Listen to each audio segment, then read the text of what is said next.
La 4G Batelma vous présente Nivava. Vous êtes professionnel dans l'ouvrage bois ou métallique? Choisissez l'outillage électroportatif idéal pour vos travaux. Optez pour la gamme professionnelle Ecomax chez Batimax. Des perceuses, scies électriques, meuleuses et plus encore. Batimax, la qualité au meilleur prix. Manolotra anao ny fampalalam-baovao.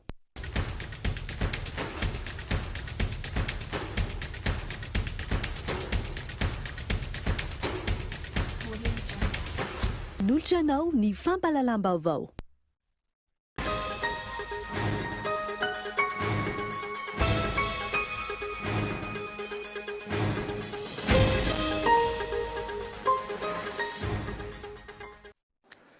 Finaritra tompoko lasy sy tompoko vavy fotoana vaovao eto amin'ny Kolo TV ka manasanao ary hanaraka izany hatramin'ny farany. Nanomboantsika ny vaovao dia nalanin'ireo solombavamboaka androany ilay volavolan-dalàna laharana fa ohatraohatra ray tsipika 24 tamin'ny 4 febroary 24 nandritra ny fivoriana azon'ny besin'ny maronatrehana teny Vaton Riflorian. Nandritra ny fivoriana azon'ny besin'ny maronatrehana androany teny anivon'ny anteny miram-pirenena no nandanin'ireo solombavamboaka ilay volavolan-dalàna laharana ohatraohatra ray tsipika 24 tamin'ny 4 febroary taona 24. Ny 7 tamin'ireo solombavambahoaka no nandanitsina sy mpanitsina ilay volavolan-dalàna. Ity volavolan-dalàna ity rasaivana izay ahitana diditsy volana miisa 3, ao ny lalàna mifeny fifidianana sy ny fitsapahakevim-bahoaka, ao ihany koa ny lalàna fehizovo mahakasika ny loholona sy ny fanendrena azy ireo, ary ny fahatelo farany mahakasika ny lalàna mifeny arena ankibon'ny tany. Rasaivana isan'ny nananganana ny voamera ikambanana isasahana na ny commission mixte paritaire izao ny tsy fifanarahan-kevitra nisy teo anivon'ny anteny mira rotonta tamin'ny fandaniana ity volavolan-dalàna ity, ka nolan'ireo solombavamboaka izany tamin'ity androany ity amin'ny mahatompony teny farany azy ireo araka ny lalàna. Izy ity ane zavatra procédure spéciale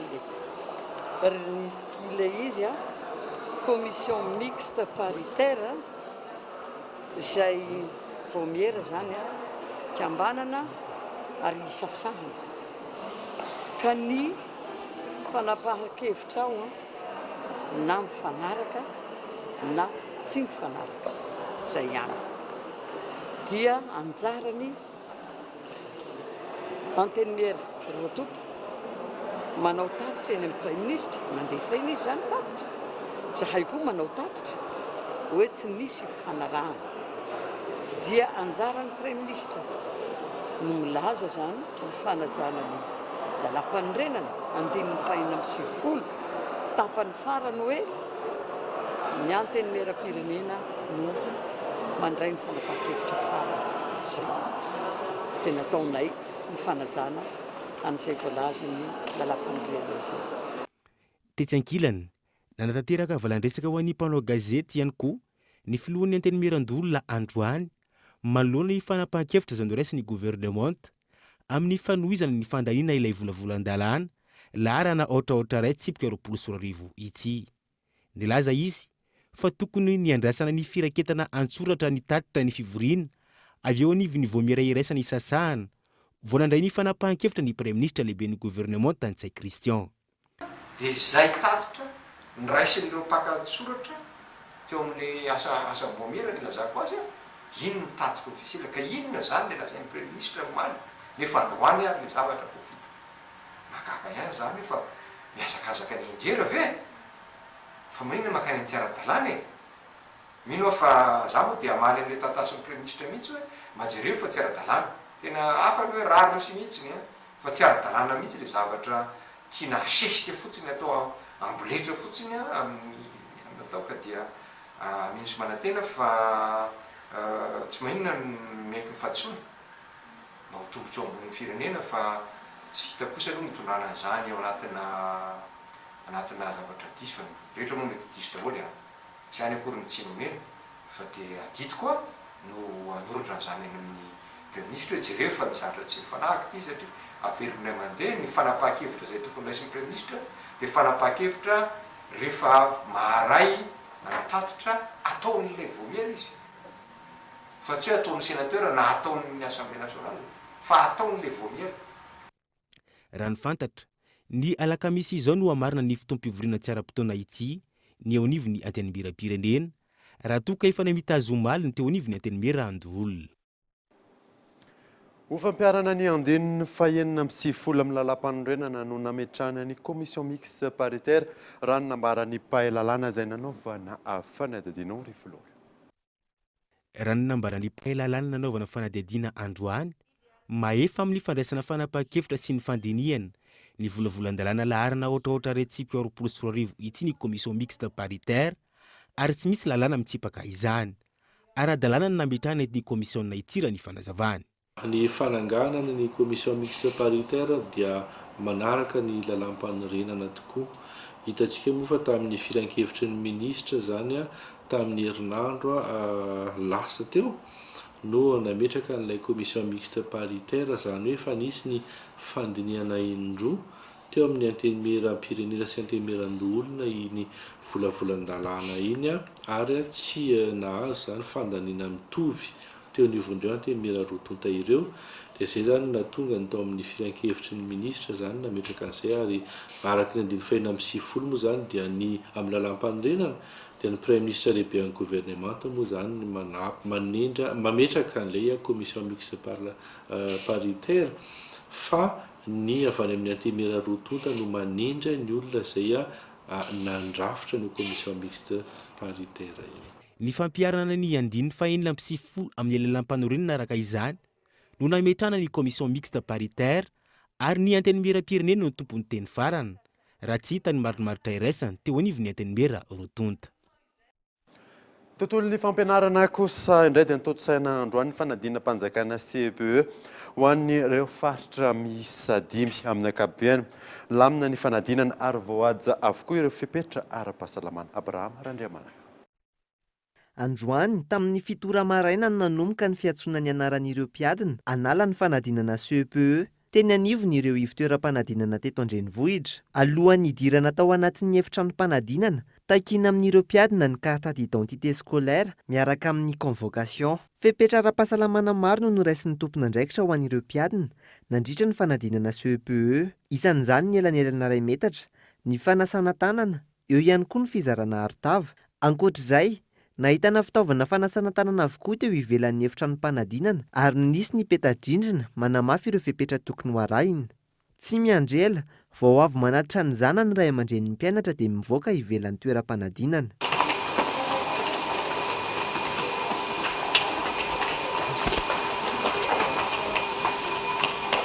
Tamin'ny 7 ora maraina, tao aorian'ny fanenon'ny Kiriorioka, ny roso avy hatrany tamin'ny fiatrehana ny fanadinana ireo mpiadina. Mizara roa ny fanatanterahana ny fanadinana, ny tapany maraina izay nahitana taranja miisa 4, ny tapany hariva kosa izay ahitana taranja miisa 3. Ny lamina ny fandraisana ireo mpiadina nandritra ny tapany maraina ny fanadinana raha ny fanazavana.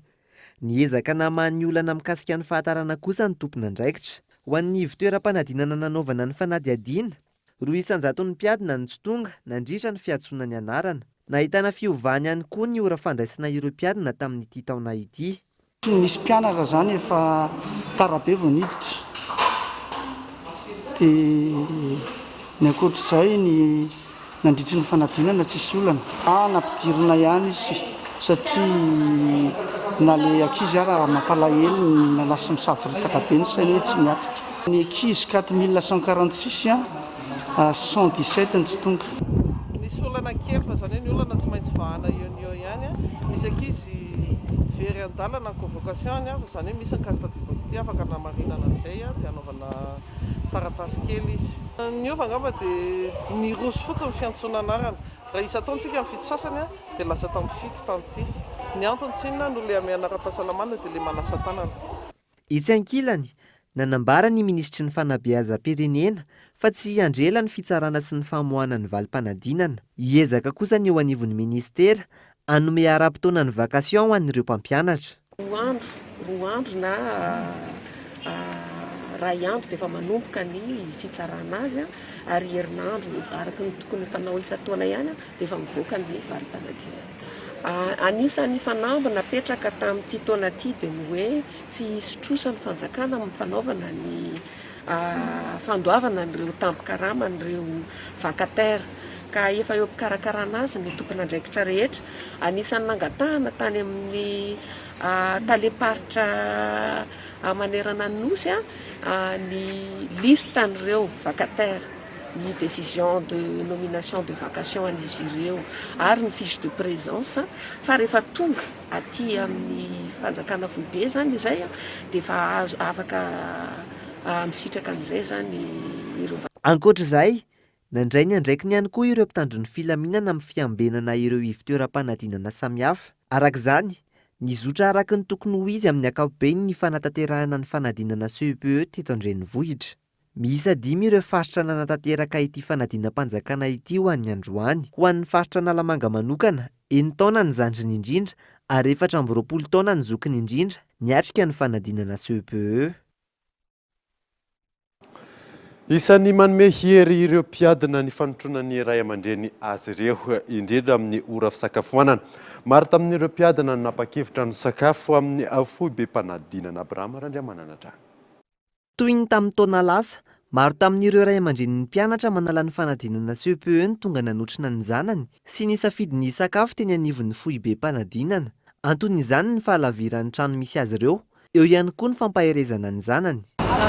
Ny anay zao dada nanatitra anazy tamaraina dia tonga dia nijanona niandry anazy taty dia za mikarakara sakafo tany an-trano dia vita ny sakafo dia nentina nakaty dia miaraka sakafo izany mba malakorazy anazy koa mba eo daholo dada sy ny sakafo izy nantany ina sakafo tena ty zao ena ritra saosy dia lasary azy dia zay ny tiany dia zay ny atao fa izay mampazoe koa azy ianandro. Dia hoe nanomana be fa teo am-pelakana miala amin'ilay mahazatra aloha zany ilay andavanandro mba miavaka kely amin'ilay andavanandro alavitra be izay pandrana dia reraka ilay ankizy dia eto izy maminana miadana dia milamina tsara izy amin'izay rehefa hiatrika amin'ny faharoa tapany hariva. Manoloan'izany, nisy ny lamina napetraky ny tompon'andraikitra eo anivon'ny foibe mpanadinana nanaovana ny fanadiadiana isorohana ny fikorontanana mandritra ny ora fisakafoanana. Le sakafo atao anatiny zany tsy olana raha ohatra ka hoe mahay zareo hoe ary misy terrain malalaka be dia any amin'ny terrain izy no misakafo. Fa raha ohatra kosa izy eo ambody trano sy eto akaikiny ety eto ny sujet no mipetraka dia lasa zay zany le risque le hoe mba misy risque zany fa le manala azy moa le olona raha ohatra ka hoe olona ray zazaray fa nandray olona 3 mitondra zazaray sakafo. Tsy aivina, taranja misa 3 no natrehin'ireo mpiadina nandritra ny tapany faharoan'ny fanadinana CEPE. Mahakasika ny fanadinam-panjakana CEPE izay hatrany dia mizotra ampilaminana izay fanadinana izay atao amin'ny faritra Vakinankaratra. Raha ny sala taona tamin'ity taona ity tany amin'ny toerana efa taona ny zandry indrindra ary 320 taona ny zokiny indrindra koa tevy Antsirabe. Mpiadina miisa 7,774 no niatrika ny fanadinam-panjakana CEPE tato anatin'ny faritra Vakinankaratra ary manodidina ny 7,703 kosa ireo tsy tonga. Nilamina tanteraka amin'ny ankapobeny ny fizotro ny fanadinana. Misy ihany anefa ireo olana vitsivitsy izay niezahana novahana toy ny fanadinoana ireo mpianatra ny convocation. Eo ihany koa ny lamina izay napetraka ho an'ireo mpianatra avy any amin'ny faritra hafa miadina atao anatin'ny faritra Vakinankaratra noho ny amena ara-pahasalamana.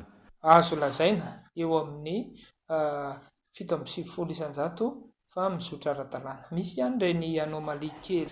Ao ihany koa ireny misy hoe sujet anankiray satria misy an'ilay extra zay azavaiko hoe mpianatra avy any amin'ny faritra hafa fa noho ny amehana ara-pahasalamana dia tsy afanoty izy dia navela hiadina teto amin'ny faritra Vakinankaratra. Raha ho an'ity taona 2024 ity dia niakatra ny tahan'ny mpanala fanadinana ho an'ny teto amin'ny faritra Vakinankaratra. Nahitana fitombony izany teo amin'ny 2,770 isan-jato raha oharina tamin'ny taon-dasa. Raha ny sala taona no jerentsika, ny sala taona farany ambany indrindra dia 4 taona fa nisy fausse déclaration izy io. Misy ihany koa ny 5 taona sy 1 taona jugement. Fantatsika moa zany hoe jugement fa tary izy zay vao navita ny kopiany ary ny zokiny indrindra dia 350 taona. Somary sarotsarotra ny laza adina toy ny SVT sy ny tantara hoy ireo mpianatra izay sendranay tamin'ity anio ity. sarotsarotra ny SVT dia ny anona koa sarotsarotra ny opération fa zay moramora ihany dia ny tantara koa sarotsarotra fraction problème misy sarotra dia misy mora opération sarotra dia ny tantara SVT mora. Ho an'ny teto Antsirabe manokana dia anisan'ny nandray anjara tamin'ny fanampiana ireo ray aman-dren'ny mpianatra ny fiadidinany tanàna Antsirabe tamin'ny fampiasana ny fiaraben'ny komuna izay efa tsy niasa efa ela ka nitanterana ireo mpianatra mpanala fanadinana any amin'ireo toerana lavitra. Arehan'ny vahoaka Antsirabe mifananana n'io bus be le atao hoe pakamaro io. Maty izy io nandritra ny roa taona teo eo dia nanaovana ezaka manokana. Tsy zavatra hipetrapotsiny izy io fa entina hanasoavana ny mpiray-tanindrazana ka dia nisatarina izy io tamin'ny fitaomana. Ireo zanakitsika manala fanadinana ny CPE amin'izao fotoana izao ka mba tsy hahatarana ireo zanakitsika tonga hatramin'ny 9 maraina latsaka teny Talatandraikiba io bus be tonga dia te atapy-tanàna. Araka izany dia nizotra mpilaminana ny fanadina-mpanjakana CEPE teto amin'ny faritry Vakinankaratra ary ho vinaninana ny alahady ho avy izao ny voan'ny valim-panadinana. Tontolon'ny fitaterana kosa indray dia nanomboka androany ny sidina anatiny ho an'ny kompania mpitaterana Tsaradia. Tamin'ity andro voalohany ity amin'ny total 1.30 nisan'ny mpandeha miazo ny faritra avaratra sy atsimon'ny Madagasikara ny ainga teto Antananarivo. Iona Saina. Rehefa niato ambolana maro ny sidina anatiny no tanterahany kompania mpitaterana anabakabaka, niverina ny sokatra izany nanomboka tamin'ity androanyity ho an'ny Tsaradia. Fotoana izay nandrasana fatratra hoy ireo mpandeha izay tavela teto Antananarivo ambolana maro noho ny fihiboana. Ny ampindriako taty zany zary miasa any Ambilobe dia tamin'le repona andeha taty Antananarivo dia tratran'ny confinement taty tsy afaka niverina tsony. Dia ny andro occasion fotsiny hoe raha vao misy avion dia tonga dia raha vao misy avion na tômôbila zany dia tonga dia mandeha dia ny avion moa no voalohany sokatra dia zay na tonga nanandeha. Afrina zany ianao ny repos teto zay dia nanahoana ny fahasairana? 5 mois zany repos taty. Andeha ho an'ny Diego nisy mission zay natao taty dia tavela teto dia andeha hody amin'izay any Diego. Tena sahirana mihitsy satria ny raha atao tena nijano dia izao vao afaka mireprendre indray. Manahirana fa tsy maintsy atao le raha satria hita le valanarety misy eto amintsika zany dia tsy maintsy manaraka fepetra. Zahay izao zany dia avy nanano test PCR tamin'ny sabotsy teo dia mivaly nomaly zany dia négatif dia zay afaka miala amin'izay mandeha hody amin'izay.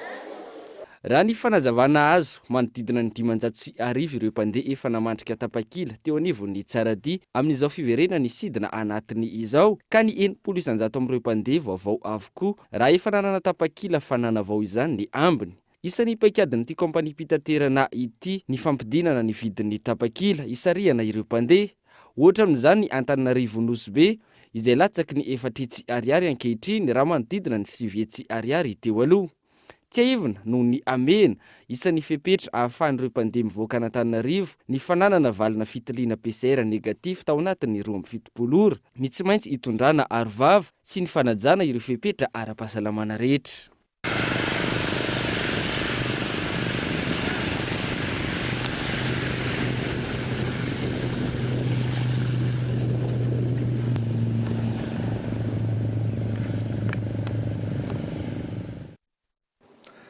Tsy mbola voahaja ny fiarovana ny tontolo iainana eto Madagasikara. Teboka maromaro no ahafana milaza izany raha nambarany avy eo anivon'ny WWF Madagasikara tamin'ity androany ity. Michel Arnarzon. Nampiroborobo ny fitrandrahana tsara-dalàna ny harem-pirenena ny fotoana ny fihiboana, tsy mbola voahaja ny fiarovana ny tontolo iainana eto Madagasikara. Teboka maromaro no ahafahana milaza izany raha nambarany avy eo anivon'ny WWF Madagasikara androany. Ny zavatra misy aloha dia hoe ny trafiquant ressources naturelles zany efa nisy hatramin'izay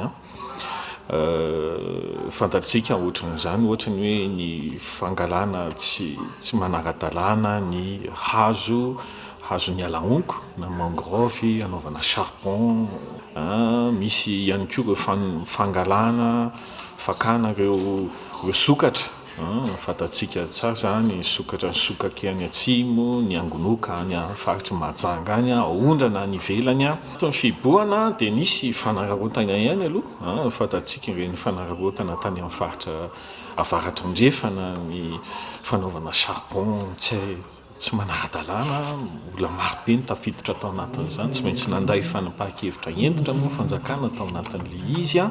Raha ny tontanisana voakan'ny firenena mikambana, atsasa miliara dolara no very vokatry ny fahasimban'ny tontolo iainana teto Madagasikara ny taona 2014.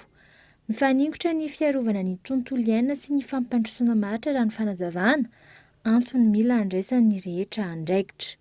Samy manana ny anjarany zany ary itsika malagasy ary za dia tena makany amin'izay hoe le izy tsy hoe any amin'ny fanjakana irery ihany fa itsika tsirairay avy no tsara mandray andraikitra zany tsika amin'le izy hoe arentsika iombonana io ny zanako ve mba tiako ahita ireo maky karazana maky misy any amin'ny 10 any izy amin'izao fotoana mba te ahita an'izany ve tsika dia za zany mba miady ihany koa an'le izy ao ny fiarahamonimpirenena zay tena hoe manao atsisika momba an'izany manana ny anjarany izy anisan'ny olana lehibe fototra mahatonga le fitrandrana tsy ara-dalàna koa nge ny ao anatin'izay le fantrana lalina loatra misy antsika malagasy dia samy manana ny andraiky noho izy ao anatin'izany ny fiarona fa ao anatin'izay koa le hoe fampandrosoana ny ambanivohitra eny indrindra ny amin'ireo faritra izay misy arena izay tokony harovatsika. Nisy io maraina io ny atrikasana ampivondronana ireo fiarahamonim-pirenena eto Madagasikara ahafahana manolotra sosokevitra entina ny amin'ny fivoriam-ben'ny firenena mikambana ny tapaky ny volana septambra izao. Tonga eto amin'ny fotoanany dokavarotra isika aorianan'izay atatsika mahakasika an'ireo taxi agré eny vato eny eo any koa mahakasika ny trangam-piarahamonina any amin'ny faritra rehefa avy eo ary.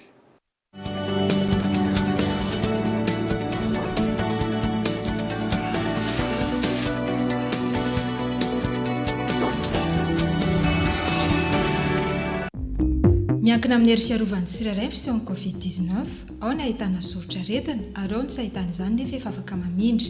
Mety azon'ny olona rehetra ny coronavirus ka tsy mahamenatra. Ho antsika manafa mitondra ny tsimoka aretina, misy soritra aretina, na efa nifanerasera tamin'ny olona efa voamarina fa mitondra ny coronavirus, dia mijanona ao an-trano.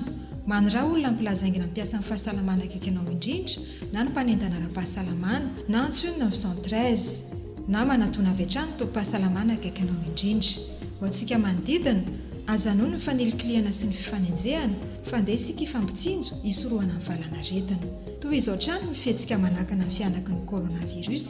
Madagasikara, mandresy ny coronavirus. Lame bic, maranitra, tsy mety aravesina, mateza.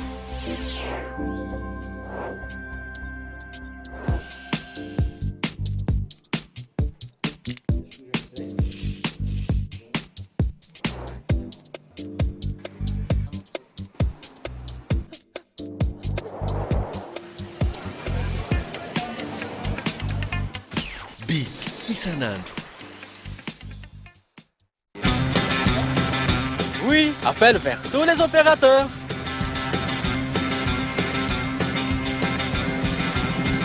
Oui, appel à l'international inclus. Oui, mes SMS, je ne les compte plus.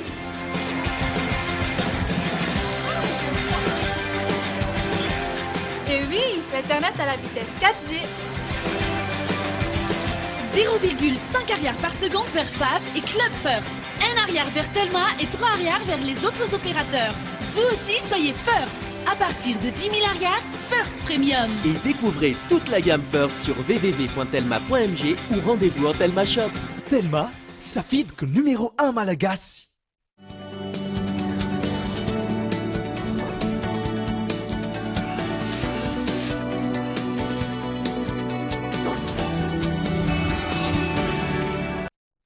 Averina eto amin'ny fampahalalam-baovao isika. Araka ny tatitra ny CCO Covid-19 ivato tamin'ity androany ity, telo namonina eny ary 770 ireo olona vao marina fa mitondra ny tsimikaretina Covid-19. Miampy 320 kosa ireo sitrana soamantsara ny alarana efso. Tamin'ireo olona 7,774 voamarina fa mitondra ny tsimikaretina Covid-19, 370 faingo aotra 300 amin'izy ireo no efa sitrana, ka ny 470 sisa no mbola manaraka fitsaboana. Hatreto, 4 faingo 770 amin'ireo olona mbola manaraka fitsaboana amin'izao no marary mafy, ary 2 faingo 300 ny tany fahafatesana eto Madagasikara vokatry ny valanaretina Covid-19.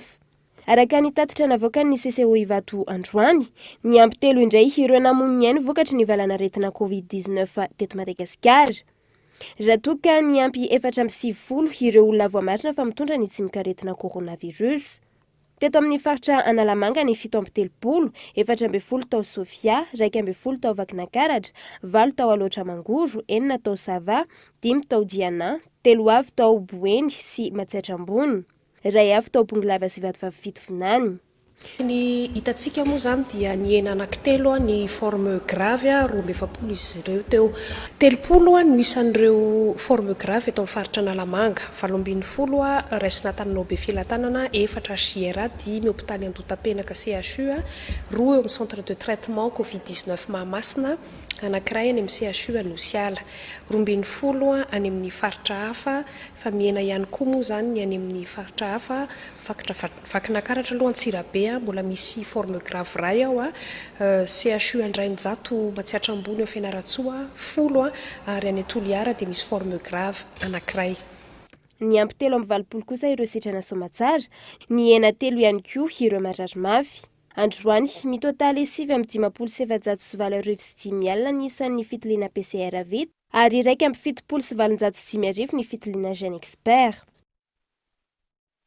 Lafim-baovao hafa kosa indray dia verina nandray ny asa nanomboka androany ireo taxi agré eny amin'ny seranam-piaramanidina Ivato 5 volana aty aoriana. Noho ny fisian'ny valanaretina coronavirus nisy ihany koa ny fipetrany raisina momba azy ireo. Nandray ny asany niaraka tamin'ny fisokafan'ny zotra-piaramanidina anatiny nanomboka tamin'ity androany ity ireo taxi agré. Noho ny fisian'ny valanaretina coronavirus namendrana ranom-panafody avokoa ireo fiara androany mialohany andraisana olona. Zay io zany manao ny lancement ny ouverture officielle ny vol national dia noho ny amehana moa zany ara-pahasalamana zay noho ny aretina misy dia manao désinfecté le fiara taxi agré zany zay eto. Arakaraky ny vol zany mety metsika daholo le tôbila reo. Dia izay moa zany efa manana ny fomba fiasa hoe rehefa miverina le tôbila dia rarahana fanafody. Raha ny vinavinan'izy ireo, avita korsa roa isan'andro ny taxi agré amin'izao fisokafany zotra-piaramanidina izao. Ny sara-pitaterana izay manomboka amin'ny 2 alina hatramin'ny 7 alina ariary arakaraky ny alaviran-dalana. Ny taxi agré zany dia fitaterana izay napetraky ny lalàna ara-panjakana. Izahay taxi agré angamba no fitaterana ny fehezina amin'ny lalàna eto Madagasikara satria ny fiara miasa eto dia tsy maintsy fiara latsaky ny 10 taona. Ary ireo fiara rehetrarehetra reo dia mandalo sivana maromaro, mandalo test maromaro izay misy visite spéciale indroa isa-taona. Ny mpamily koa dia misy critère satria mandalo test, misy test de niveau dia misy enquête de moralité, zany hoe misy niveau koa tadiavana fa tsy hoe anao taxi agré dia manao taxi agré satria ny olona hoentiny eo nge namany touriste fa tsy hoe passager tsotra fotsiny. Tsy maintsy fiara latsaky ny 10 taona vao afaka ampiasaina amin'ity asa ity. Olana sedrain'izy ireo 5 volana tsy niasana ary tsy nisy ihany koa ny fanampiana voaray. Hitsenkilany ny lalàna mametra ny taonan'ny fiara izay angatan'izy ireo fifampidininy amin'ny ministera piay azy ireo. Lafim-baovao hafa kosa indray dia tiako ny rosona ny fananganana commission d'enquête ivondronan'ireo mpisehatra maromaro manoloana ny raharaha tany farafangana raha nambaran'ny HCDDED tamin'ity androany ity. Ny ahitana ny zava-misy marina no tanjona amin'izany. Henri Florio. manoloana ny raharaha favakisana fonjatany farafangana tokony ho apetraka ho ny teo anivony HCDD2 ny fivondrona ny mpisehatra maro samihafa anokatra ny fanadihadiana ahitana ny tena marina. Manangana ny commission d'enquête iarahana dia ny HCDD ao anatiny ny parlementaire rotota ny mpitandro filaminana ary koa ny mpiasany reo fitsarana. Zay dia mba ialantsika amin'ny samy milaza ny heviny afa lazainy ny olona atsy afa laza atsy ndray misy fanakiahana be fahatany mba ialana an'izay dia atambatratsika ho ray zay commission d'enquête ataontsika zay ny karazana commission mba ialantsika amin'ny fandroitana kavisika avana. Ankoatra ireo namoaka boky toy ny fanaon'izy ireo ihany koa ity rantsana ity androany izay nanambaran'izy ireo mahakasika ny zava-misy amin'izao fotoana izao. Mitohy kosa ny fizarana sosialim-bahoaka eny anivon'ny boriboritany eto Antananarivo renivohitra amin'izao fotoana izao. Nanatanteraka izany tamin'ity androany ity ministeran'ny fiarovam-pirenena sy ny ministeran'ny fampianarana ambony fanadina. Nahazo ny anjarany amin'ny fanampiana sosialim-bahoaka nampanantenan'ny fitondram-panjakana ireo mponina atao amin'ny boriboritany voalohany. Fanampanazavana hoentiny ny ministry ny fiarovam-pirenena ny général de corps d'armée Rakotomirina Richard. Eto zany dia ny ministeran'ny fiarovam-pirenena dia mandray andraikitra feno ihany koa atao amin'ny boriboritany voalohany ary amin'ny ministeran'ny fiarovam-pirenena dia fokotany 420 no andraisanareo andraikitra tanteraka zany na atao amin'ny recensement zany na atao amin'ny fizarana zany araka ny fahitanareo azy amin'izao fotoana zao. Eo ihany koa ny fanomezan-tanana ihany koa ireo ministera namana hafa zany anatin'ny boriboritany voalohany ihany mba hampalaky ny fizarana n'izao sosialim-bahoaka zao mba ahafahan'ireto vahoaka reto misitraka an'izany fanampiana avy amin'ny fitondram-panjakana zany anatin'ny atao amin'ity varana reto na coronavirus ity manatsara ny tontolon'izy ireo amin'ny resaka ara-sakafo zany. Ny fokotany tsara onenana ao anatin'ny boriboritany fahadimy izay anohizan'ny ministeran'ny fampianarana ambony sy ny fikarohana ara-tsiantifika no anohizany ny fizarana androany. Fianakaviana maro no nisitraka izany. Androany zany dia fanomboana izany fizarana izany ho amin'ny fokotany tsara onenana izay nahitana mpisitraka 790 no zarena tike ary mahafeno fepetra rehetra izay napetraky ny gouverneur sy ny CRC ao Analamanga. Ao anatin'izany fepetra izany dia misy ny hoe mbalona karine fokotany ara-dalàna, manana adresy adalàna ao anatin'ny fokotany ary indrindrandrindra manao adidy ary indrindrandrindra koa mbola tsy nitsinjaka nisitraka le vatitsinjo voalohany. Raha natomboka tany amin'ny fanisana teny fotony izany fitsidihana ireo tokantrano isan-karazany dia teo eo amin'ny telo herinandro teo izay ny tena hoe no nanomboana ny asa. Misy natao anatin'izany koa nandalo ny atao hoe fampifanatrihana ireo listra avy any amin'ny fokotany sy nataon'ny ministera.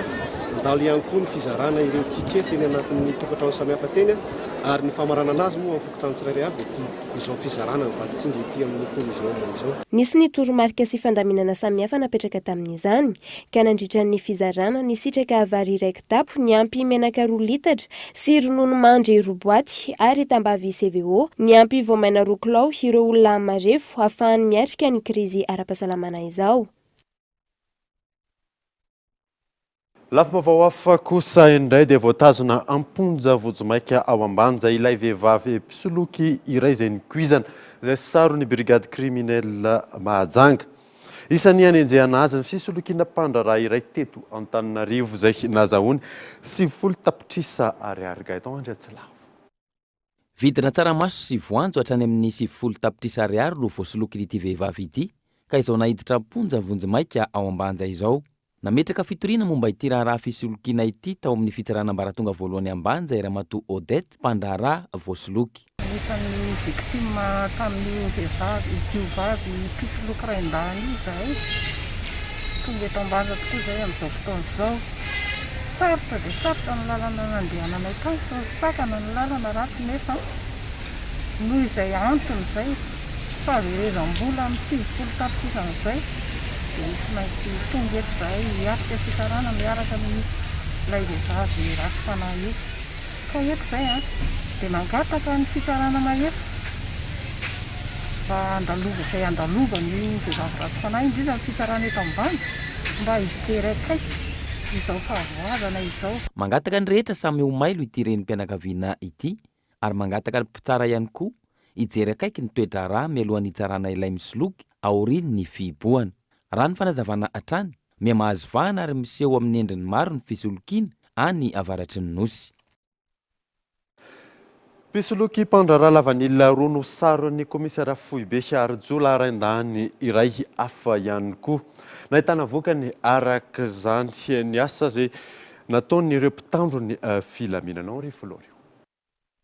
12 andro mialohan'ny fisokafan'ny taom-panondrana lavanila avy eto Madagasikara, mpandrara lavanila iray no voan'ny fandrekerekena ny roa lahy ireto tamin'ny faran'ny herinandro teo. Taorian'ny fametrahana fitoriana nataon'ilay voasoloky teny anivon'ny mpitandro filaminana, nahitam-boka ny fikaroana nataon'izy ireo ary hita tamin'izany ireto navana ny alatra sy filokiana hitam-barotra lafo vidy ireto. Ny fahavalo amby roapolo ny volana aogositra no tonga nametraka fitarana teto aminay zany ny atao hoe mpandrara amin'ny resaka lavanila anankiray fa misolokian'olona izy ary lasa very ny lavaniany izay 147 kg fa amin'ny lafilafy azy zany amin'ny 300 millions fa malagasy any hoany ny valeur zay mety mbahiny akory ary dia izany fahaverezana zany dia niseho ny fa 7 amby roapolo ny volana aogositra maraina teny Valpinson ary ny olona nanao azy dia un certain Claver zay zany no filaza azy na idada no fiantsoana azy ary nentin-jareo tamina fiara 4x4 zany marika numéro vahiny zany ilay lavaniny nakany azy tao. Nanomboka teo zany ny fikaroana ataon'ny polisy ary dia tratra ihany zany ilay nakany vanilina opelatana amizao fotoana izao. Taorian'ny famotorany fampanaovana ny rarany tolakandro teo nahiditra ponjavonja mainka avy hatrany izy roa lahy ireto ary miandry ny fotoam-pitsarana. Ankoatra io, Jolahy roa hafa ihany koa no sarin'ny komisaria boriboritany voalohany ao taonam-bao faharoa ombaly tolakandro tao Bazarikely. Taorian'ny loharanom-baovao maripotra avy tamin'ny olona tsara sitrapo sy ny ara ny fanafiana mitampiadina. Dia omaly ma zany tokony omaly 31 août tokony tamin'ny 3 ora sasany dia tonga taty am-piasana mivantana lehilahy le voatafika io dia nilaza fa miodiody ena devany bekapa eny ny Jolahy le Jolahy anankiray anisany nanafika zareo ireo tamin'ny 27 io. Rehefa naheno an'izany ma izay dia tsy niangrela fa dia tonga dia avy hatrany nandeha moto amin'izay mba afaka mifaninana amin'ny zareo. Dia rehefa tonga teny ma zay zany dia tonga dia niencercleny am zany le Jolahy dia tratra seho mantsara. Ka natao ma zany ny fisavana azy pour palpation de sécurité ma zany dia katra tao aminy ny basy pistolet anankiray izy hitantsika io dia miaraka amina sakosy io anankitelo io. Araka izany, efa samy miariary eny ankalamanjana eny ny mpanao ratsy ary tsy mifidy ora anaovana ny asa ratsiny. Raha pitso no atolotra ny fampanoavana ireto tratra farany ireto. Maresaka iraisam-pirenena nanomboka androany ny fidiran'ny mpianatra mbara tonga fototra any Frantsa. Nisy ny fanamafisana ny fepetra ara-pahasalamana. Manay ny faripahaizan'ny mpianatra kosa ireo ray aman-dreny sy ny mpampianatra fanadina.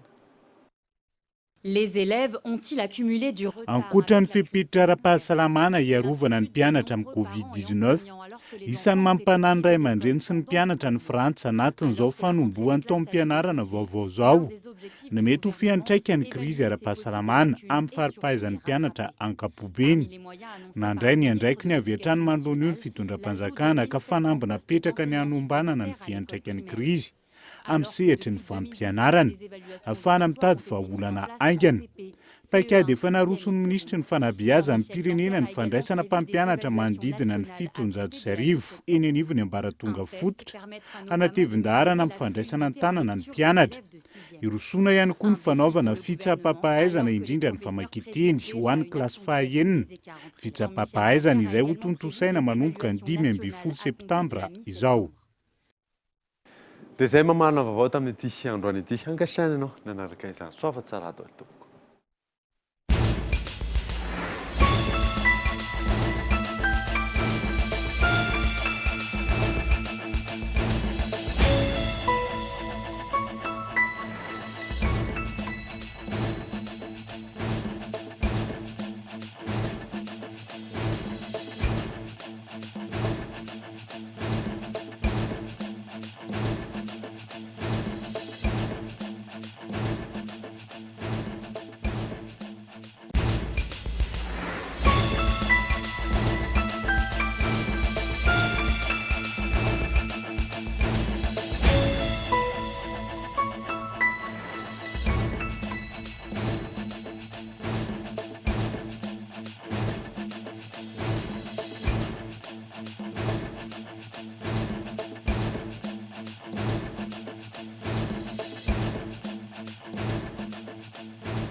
Nanolotra anao teo ny fampalalam-baovao.